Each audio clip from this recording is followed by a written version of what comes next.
Hello, Maverick fans. Welcome to another edition of the Mavpuckcast. I am Jason. I'm back in Omaha. And I'm John, and I'm excited to hear about your trip to Colorado College, and I'm sure that the fans are looking forward to that too. Yeah, it was really interesting. Not the reason you ever want to go someplace, but to get a hockey game in was a nice addition to the trip, we'll say. Yeah, that was a nice little bonus for you on that trip. Yeah, I mean, gave us something to look forward to. So, unfortunately, we did not get the outcome that we had both predicted. The Friday night Mavs reared their ugly head again, and we managed to lose to what I would consider a lesser opponent. Yeah, we really thought going into this series that UNO could sweep. Now, UNO has struggled the past few weekends on Friday nights in that first game of the series. Unfortunately, their woes continued on Friday nights, and it was not a good game out of the gate. Yeah, they didn't look great to start.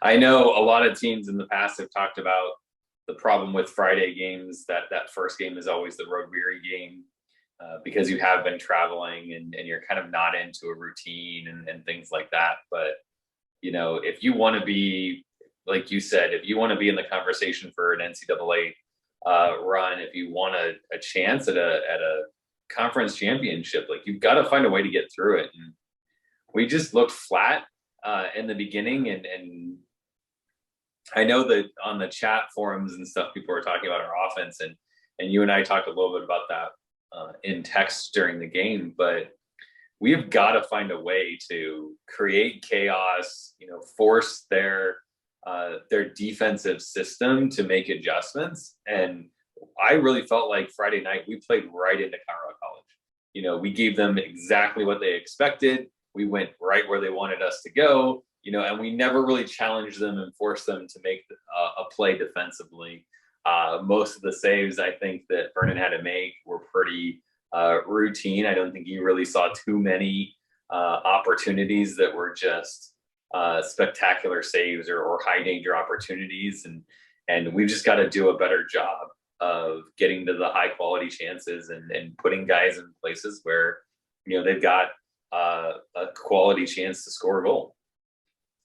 Yeah, and I don't know what it is exactly. It's an interesting phenomena with this team right now this season, where they do come out and look so flat, and they don't play with a sense of urgency, and they don't play the type of defensive game where they do all of the little things right, like getting down and blocking shots. I don't know if it's just that because it's a perceived inferior opponent that they struggle, but they struggled last week against Minnesota Duluth, which is one of the top programs in the country, and they had a similar outcome on Friday night. So it's hard to get a read on what's going on with the team, and I don't get it, and I know you don't get it, and we're as perplexed as anybody. Hopefully they'll figure it out, right? Yeah, and this is the thing, like we've talked, and I don't want to, get on our soapbox again on this, but I think it needs to be said of, like, I watch not just Colorado Avalanche, like I watch other NHL teams. I've watched AHL teams and their press conferences after their games, and the media challenges the coaches on, exactly what we're talking about. The guys came out and they looked flat. They didn't look prepared. How did you see Friday night's game? Did you feel like they did? What do you need to see out of them to make that game different? Like those types of questions, I understand it sucks having to answer those as a coach, because if you had the answer to them, you would have done something during the game. And a lot of times it comes down to the players just being willing to do what they need to do, but hold them accountable. Like we should have Gabnet in front of us. We should have writers and broadcasters that are sitting down and saying, we see that wasn't a good enough effort, right? Like we challenge you as fans who want to see this team succeed to do better. And I just don't feel like anyone outside of, the diehard fan base that are on the support groups, and we're just yelling at each other about the same thing we all agree on, which is they didn't do what they needed to do. And right. I want to hear that from Coach. Like, I want to see Coach come out and say, look, we prepared the wrong way. We did something that didn't work and we're going to do something different. Like, I want him to come out and say, yeah, we know it's a problem and we're working on it. In seasons past, they would webcast the post-game press conferences and the midweek press conference, the Tuesday morning press conference with the team. So you had some more insights into what the psyche of the team was, what was going on with the coaches, what the mindset was. I mean, I'll be honest with you, we have very little of that.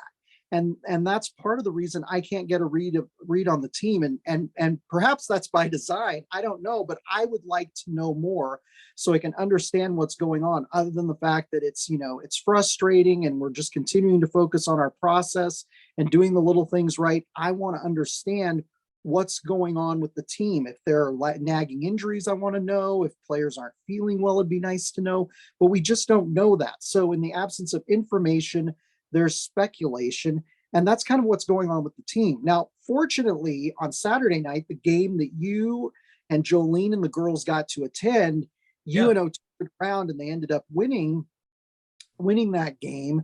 But it was one of those things that it still felt frustrating, because you're like, why couldn't they have come out like this on Friday night and get it done? And even then, the game was awfully close on Saturday night that you got to see in Colorado Springs. But even there, in a win, like, there's a lot of opportunity for the coach to say that's something that we can build off of, right? Like, I want to know, how did they feel? They dominated from a possession and opportunity in the first. Like, that was the team that we needed to see on Friday. That was the effort that we needed to see. But we didn't get the same effort in the second period. So that's the kind of thing, like, I'd want to sit in front of Coach. That's my question for you. How did you feel in the locker room between the first and the second? And how did you feel in the locker room between the second and the third? Because you should look at those two periods, the first and the second period, and say, our game was different. We played differently. We operated differently. We didn't, what did you not do? And what did you do that was good that you could build upon? And give them the opportunity to say, I really feel like these guys stepped up and came through in the third and really adjusted well. And, let the media, let the fan base know that the coach is behind and this is what he's looking at. Same thing with, like, for three or four series now, we've talked about it before, about there needing to be chemistry and there needs to be secondary scoring. And Whioux got moved off of the line with Primo and Ward. And since then, Ward and Primo's line have not been as productive as we've seen them when those three were there as a unit, right? So, like, I want to see, like, how do those two feel without Whioux on their line? What's different? What do you like about it? What don't you like about it? What are you working on? How does Whioux feel about being with Mueller or Miller or whoever they decide to kind of having a rotating crew around him? Like, what's his read on that stuff? Those are, I really feel like the fan base would connect to that and really feel like we get to understand how difficult this is, because I don't think that there's plenty of people out there that don't understand how hard it is to coach and how hard it is to play. And we look at it and we think, as fans, we always think that, like, we have all the answers, right? I've said it on the podcast a number of times. It's like, I would do something different because as a coach, I have a different style. That doesn't make it right or wrong, and there's a lot of times I look at something saying, I don't know what to do because I don't have any information. I'm not in the locker room, right? So that's an opportunity to connect with your fan base. And I just think it's a missed one, because there's a lot of opportunities when you look at particularly this Colorado College series, where there are evenly fought matchups, to say, what needs to be different? Where do we want to go with this? It would be nice to have a greater understanding of the mindset of the coaching staff, because we have three smart guys leading our team. And it's something that I hope they do more of in the future. In today's, communications culture that we have, you can talk to people directly and talk to people instantly. So it would be nice to have that. Like you said, though, UNO played well throughout that CC game, although we did give up a goal a minute 17 into the first period, which I was a little worried about. And I felt for you guys there at the new Colorado College Arena, having to sit there and watch that. I'm like, oh, I hope this goes better. And it did go better. It was really weird, though. We did not have a power play the entire game because Colorado College apparently did not commit any penalties during the game. It's amazing in a conference like the NCHC in Division I hockey that you can go an entire game with no penalties. That's one where I know no league does it, but yeah, I would love to have those refs in front of me, because I can tell you right now, there was plenty for them to call. They made the choice not to, because I'm sitting in his sight line looking right over his head going, I saw that, clearly a hook, and he doesn't call it. And it's like, I would really like to know what you saw that you said, that's all right. Yeah, it's fascinating. It's kind of like football. They always talk in football that you could call holding on nearly every play from scrimmage, So there are all kinds of, there's obstruction, there's interference, there's hook, there's things like that that happen all throughout a game that you could potentially call, and for whatever reason he didn't call them. So it was a statistical anomaly. So I guess we should be happy that UNO comes out with the win, despite not having a man advantage to talk of during the entire game. Yeah, and to your point, when we started, when we got that goal early, I thought, oh, how are they going to respond? And then as the period went on, like, my concern was that we were controlling a lot of the play, we're getting a lot of the opportunities, but for quite a bit of that, we were not getting anything out of it. Right.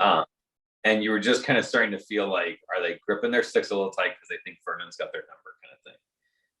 A lot like the way I think they play against Denver. It's like, you're just trying too hard. There were a couple of times where I was frustrated because I'm like, you passed up a quality shot to try to make a low percentage pass, getting the goalie to move. And it's like, take the shot in a position where the rebound's going to come to your player, like, shoot to pass, rather than just bailing on it. And it's like, oh, I was really worried there until McManus's goal. And that was just a brilliant of a snipe. And that's, even then it was like, is it going to take something like that to beat him, right? Like, do we need one more of those and then an amazing defensive effort? Which is just always hard to do. So we get the split on the road, not what we were looking for, but I guess I'll ask you who your player of the weekend was. And I only prepped for one player. So is Jason going to pick the obvious pick on the weekend? I know it's like, of course he's taking this guy, but I have to take Whioux, because I like the number of opportunities that came off of his playmaking ability alone. Just like, there's no business for us to have an opportunity off of that setup, but because of his ability to make a pass, I thought he skated really, really well. That was one of the things I just really like to see is that his hustle with the puck and winning some 50-50 battles that he had. That's always nice, because a lot of times he'll kind of let up and play a little bit of defense on some of that stuff. And so I really liked his game both nights we were out there. I'm pretty sure he got an assist on our only goal on Friday night. So that's what we need to see. We talk about secondary scoring, and the reason why you move him off that top line is to give yourself something there. That's what it's going to take for teams to not just key up on Ward and Primo. Yeah, exactly. He's a great player, great puck handler. And like you said, he gets the puck where it needs to be. He has an uncanny ability to do that. He's kind of like a really good point guard in college basketball. He knows where to get the ball and how to get it to the shooters. And yeah, so good pick. It's not surprising. Jason's out in Colorado, and he picks the Avalanche draft pick for his player of the weekend. I'm going to pick Matt Miller this weekend. That was the obvious pick, who had 2 goals on the weekend. It's nice to see Miller scoring again. He had a lot of success early on this season. We haven't heard a lot from him the past couple of months. So it's nice to see him do that. He's just a good, solid, dependable player. And it's like you said, it's nice to see more players than Primo, Ward, McManus, the usual suspects getting goals. So yeah, I'm going to give the nod to Matt Miller for his 2-goal performance this weekend and helping UNO to get a split out in Colorado Springs. So turning to our shootout segments and talking about Colorado Springs, Jason and Jolene, as well as Connor Willingham, who I did mention on the last podcast, but the podcast buffered, which I'm sure it'll do again here. Got to see the new Ed Robson Arena out in Colorado Springs, the on-campus arena for Colorado College. It was, I say it's going to do for Colorado College what Baxter Arena did for Omaha. Like, there's a lot of kids that are going to come in and say, brand new facility, this is a great place to play. I want to come to Colorado College because this is just a really nice place. This is a great place to call home. And that's something that as an NCHC team, like, we've got to be prepared for, because it's small. It's smaller than Baxter for all of the Omaha fans. Just, it's pretty close to half the size. It's that old slant barn style, which is really kind of cool. I kind of like that style, kind of Northeastern, has a similar style to their arena. It's that very much that Northeast design, which is kind of cool. Parking sucks. They don't have really any on-campus parking. Like, your parking is either by permit or you park on the street and you walk, which is kind of interesting. There's a garage down one way that you can park in the garage, but when we were looking at like where we're going to park and seeing that there was just like, this is permit only, this is permit only, this is permit only, and we're like, oh god, how far are we gonna have to walk for this thing? Which is kind of a pain. But once you get in, even with all of their I guess just so people know, it's different everywhere you go, but they required N95 masks to be worn at all times. They had just started concessions when we went, and it was limited concessions only. At least 4 times we saw an usher come down and tell someone to put their mask on and warn them that they will be removed if they don't. You had to have proof of vaccine to get in. But even with all that, with having to have a mask and having to have the vaccine things, it was all really quick and easy to get in. Is very fluid. They have the digital ticket system, which is all RFID. So I just went up and tapped my phone and tickets accepted and I'm in. It's interesting because it's just a far cry different from the experience of just getting in as a fan here at Omaha. But it's a really nice arena, and I think that teams are going to have a tough time playing against them there, because they definitely have a home ice advantage, and it's loud. They play their stuff loud, which is great. I'd love to hear us crank up the volume in Baxter. So. It looked like the angles, that the sight lines in the seats were pretty steep. Is that correct? Yeah, it's that old stadium style. That goes back to the Northeastern design, where you only have one level, you don't have an upper bowl. They're sweeped on the press box side because of that slanted area. That's where you have all of your press box and your club level seats and stuff like that. And then there's just concourse around, and it's steep seating down. So you could really, you didn't have to worry about people in front of you. You could see the puck really well. You could see the play. Even for us sitting on an end and looking all the way down, you could really see quite a bit of the game without being obstructed, which is, I think, really nice and stuff. And shout out to all the other fans. Like you mentioned, Connor was there, but I ran into quite a few Omaha fans just walking around the concourse getting pictures and stuff. and we could see an entourage of Omaha fans that kind of sat down in one of the corners. And so shout out to all of them that made the trip, because it was really cool to not be alone as an Omaha fan when they score their goals, to be standing up and seeing other people standing up and cheering. That sounds fantastic. Now I have to ask you, this is one point of interest, is how were the restrooms? Did you visit the restrooms while you were there? I did not visit the restrooms. We did point out that, a new arena, new social policies or something. They had on the signs, it said identify as male, identify as female, I think, or something like that, instead of men's restroom and women's restroom. So that was that I noticed, and I was like, okay, but all right, politics aside, that's the way they decided to do it. So, but no, I did not. We'll have to ask Jolene to comment on the podcast here or something, because I know she took the girls to the restroom, but. And now we know Jason has, a bladder made of steel. So we're well, his living concessions, I couldn't have a beer, so I mean. That is true. You didn't have an adult beverage, so that definitely helped your case out. So very interesting. If you're listening to the video version of this podcast, or watching the video version of this podcast, Jason sent me some pictures that I will share, so you can take a look at that. And if you're listening to the audio version, be sure to check out the video version on YouTube, and you can see those pictures. So turning to our next shootout segments, it's one that I am just absolutely thrilled to talk about.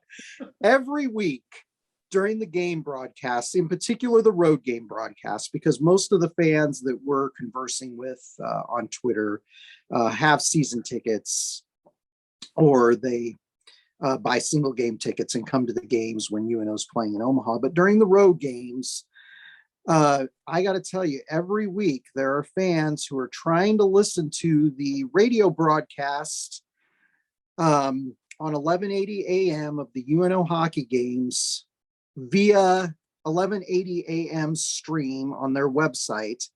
And for whatever reason, they are not able to stream the game. Now, over the last season or two, but in particular this season, I thought, well, maybe it's just a glitch in how it's being streamed, how it's being webcast. I didn't know what circumstances people were using. I didn't know if they were trying to stream it on their phone or on tablet, computer, etc. But it turns out this was a real issue. Bridget contacted the folks at 1180. I know another fan, independent of us, that we didn't know, contacted the folks at 1180, as well as some of the folks at UNO and Learfield behind the radio broadcast. But it turns out that 1180 AM, and I know people are probably asking, why don't you just listen to it on the radio? Because 1180 AM is very difficult to tune in various parts of Omaha. We here in Midtown Omaha are able to tune it in pretty well. I've got a lot of old school electronics, so radios, old analog TVs are not a problem for me. But for a lot of people, it's hard for them to tune it in. It's hard for them driving down the road to tune it in their cars, so they want to stream it. Apparently, the stream, Jason, is geo-fenced. So if people are 75 miles or more outside of Omaha, they can't stream 1180 AM's feed of the radio broadcast. I'm not sure that the IP blocking is necessarily working the way that they want it, but we did learn that you can stream the game on the Omaha Mavericks app or on Learfield, which is UNO's marketing partner, as is the case with a lot of colleges. You can stream it on Learfield's Varsity Network app, and you won't have any problems.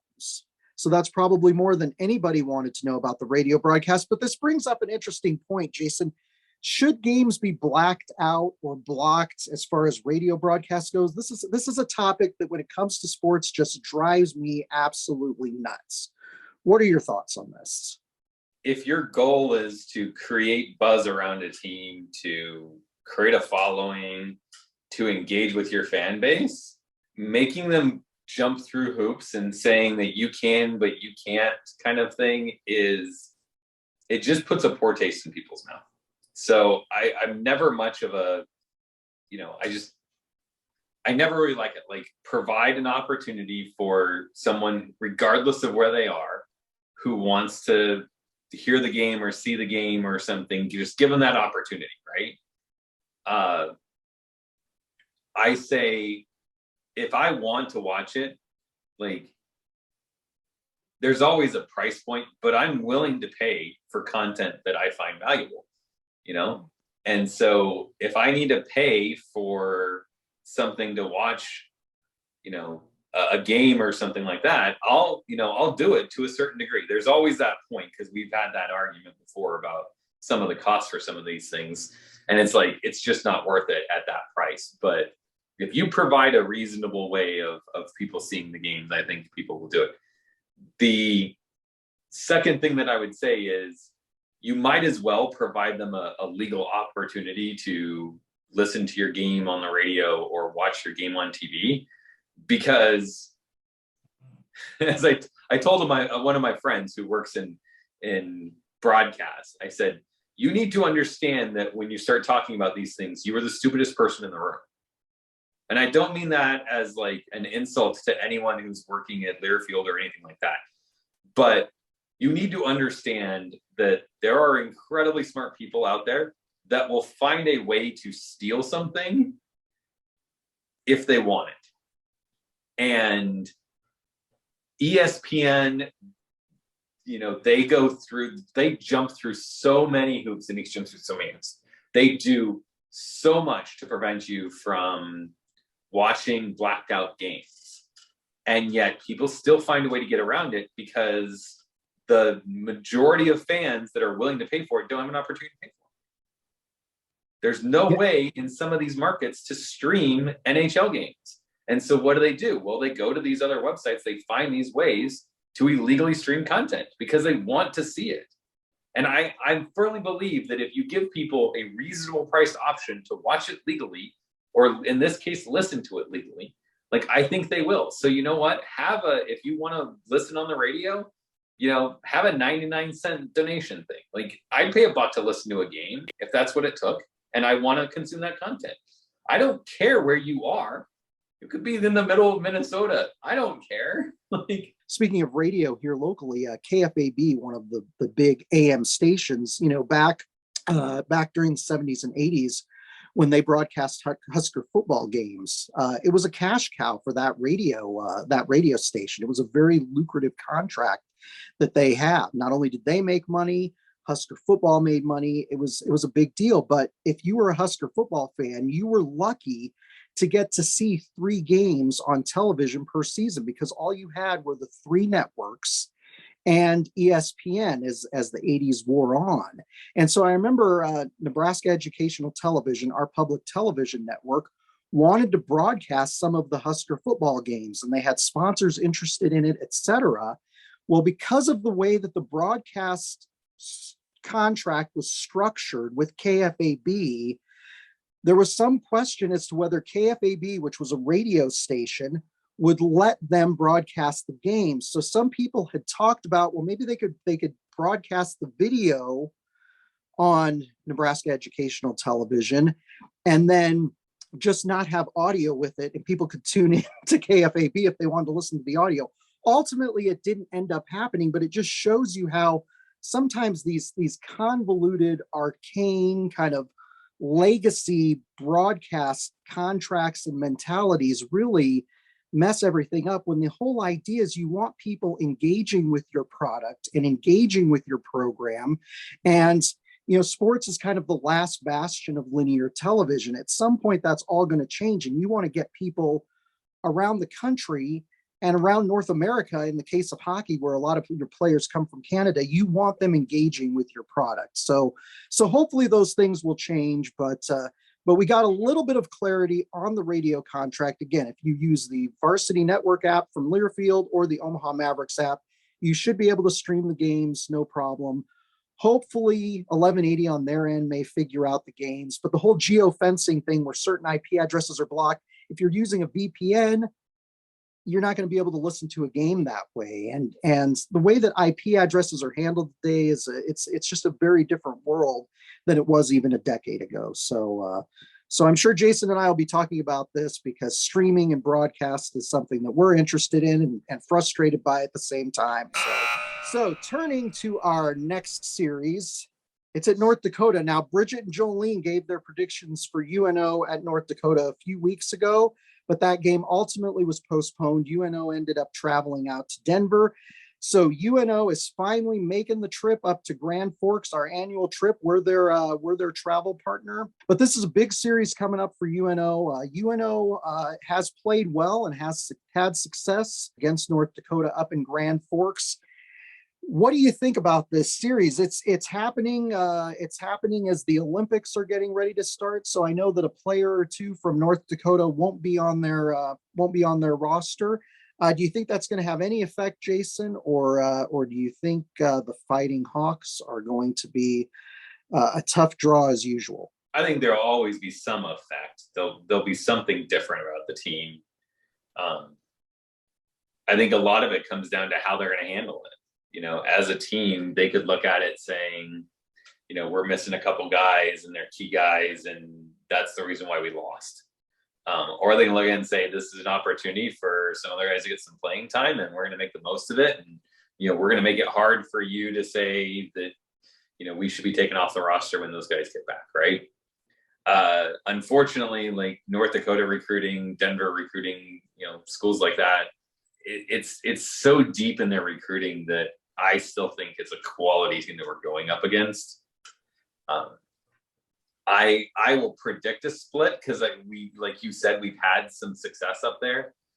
And again, with the split in Colorado College, like we've got our backs against the wall. We have to get some quality wins out of this if we want an outside chance. I think last I saw in the poll, we were sitting at 18, which is not making, not even a bubble team at that point in time. We're not even looking at last team in or first team out type of situation. So if this group of guys wants to make an NCAA tournament again, if they want to keep Omaha hockey on the map, it has to be done this week. Like it has to start this weekend. You have to find a way to at least get a split out of this weekend. And if we can keep ourselves close and get some puck luck and find our way to a 2-win weekend, that would go a long way in getting us back into the conversation. Right. And I think the key in getting the split for UNO this weekend is it's going to be defensive play, and it'll be the play of Isaiah Seville. Over the years, we haven't had a lot of true NHL caliber goaltenders on our team, and we're going to need him to step up big against North Dakota. That's going to be a huge factor in this game, but we're also going to need the guys in front of him. We're going to need the defensive play to be outstanding in order to beat them because again, you don't know what's going to happen as it regards puck luck and our scoring on the weekend. So we've got to be prepared to clamp things down, tighten the screws, and get things done defensively. You're picking a split. Unlike you, I'm going to go a little bit pessimistic this week since I seem to have been picking splits the last few weeks. I'm going to say we get swept by the Fighting Hawks this weekend. I think we have an opportunity, but again, we can't come out flat on Friday night like we've been coming out the past few series. We've got to find a way to play our best hockey. And as Coach Gabinet says, do the little things right. They head to Miami the following week, and then they've got 6 straight games at home to end the season. So they do have opportunities coming up, but it would be great if they got a split as you predicted, but I'm saying they get swept. Be sure to stay tuned during those broadcasts, which I hope many of you are watching on NCHC TV this weekend because the coverage out of Grand Forks is always fantastic. Be sure to follow us on Twitter, where Bridget will be live tweeting the games. We, of course, regarding our radio segment earlier, we'll be looking forward to seeing if fans have better luck streaming the radio broadcast this weekend for those who don't watch video, who enjoy listening to the audio. And if you want to find back episodes of this podcast, you can find those at mavpuck.com. For the last almost 4 years now, we've been doing it, Jason. So Yeah. A lot of episodes for people to consume if they want to go back and relive every blow-by-blow moments of this hockey team's history since 2018. So until next time, go Mavs. Go Mavs.